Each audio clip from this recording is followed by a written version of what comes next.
Ahojte kamaráti, dúfam, že všetci veľmi dobre prázdninujete, aj keď už sa leto pomaličky končí, ale to počasie nám ešte stále praje.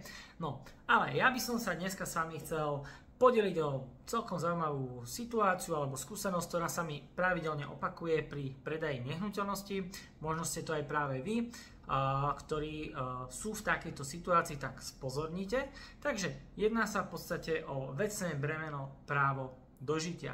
Veľakrát sa stane, že trebárs nejaká vaša babička alebo prababička vám daruje nehnuteľnosť kdekoľvek na Slovensku, alebo môže byť aj v Bratislave, v môjom prípade to býva väčšinou v Bratislave.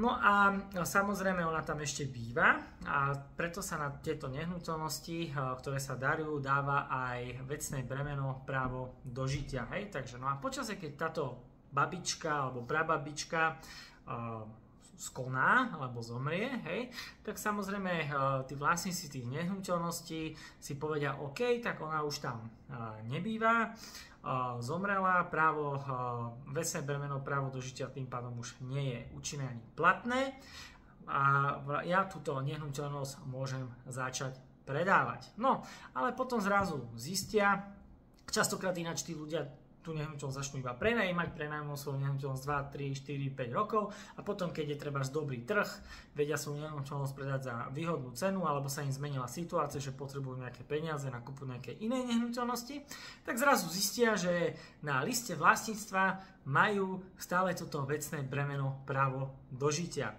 A sú z toho hotoví, že ako je to možné, ja ako to, že to vecné bremeno tam stále je, aj napriek tomu, že moja babička už tu medzi nami nie je 5 alebo aj 10 rokov. Ako je možné, že kataster to nevymazal? Treba si uvedomiť jednu zásadnú vec. Bohužiaľ Slovensko, respektíve slovenské úrady stále nefungujú, alebo respektíve oni sa ešte nedostali do 21. storočia, oni stále fungujú v rámci 20. storočia. To znamená, že akékoľvek zmeny, ktoré máte, tak musíte chodiť ich oznamovať na jednotlivý konkrétny úrad. To znamená, že neexistuje to, ako si mnohí z vás predstavujú, že trebárs babička zomrela, matrika vydala úmrtný list a oni to už rozpošlú všetkým úradom a oni si to tam už niekde zapíšu a keď je tam práve toto vecné bremeno, tak sa to vymaže. Nie, bohužiaľ takto to nefunguje. Vy musíte pobehať všetky úrady a takisto aj kataster a musíte kataster požiadať o to, aby toto vecné bremeno vymazal. Musíte tam dať kópiu úmrtného listu alebo aspoň údaje k tomuto úmrtnému listu a na základe toho potom kataster to vecné bremeno vymaže.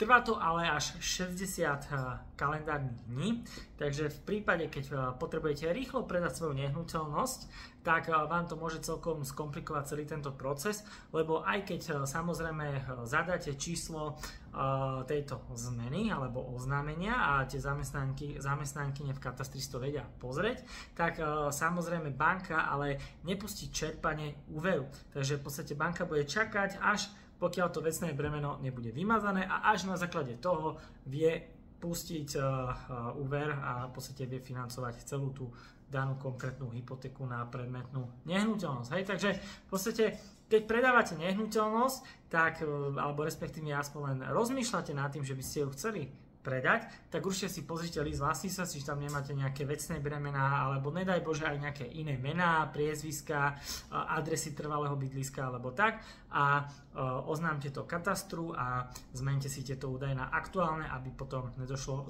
zbytočným komplikáciám počas procesu prevodu nehnuteľnosti.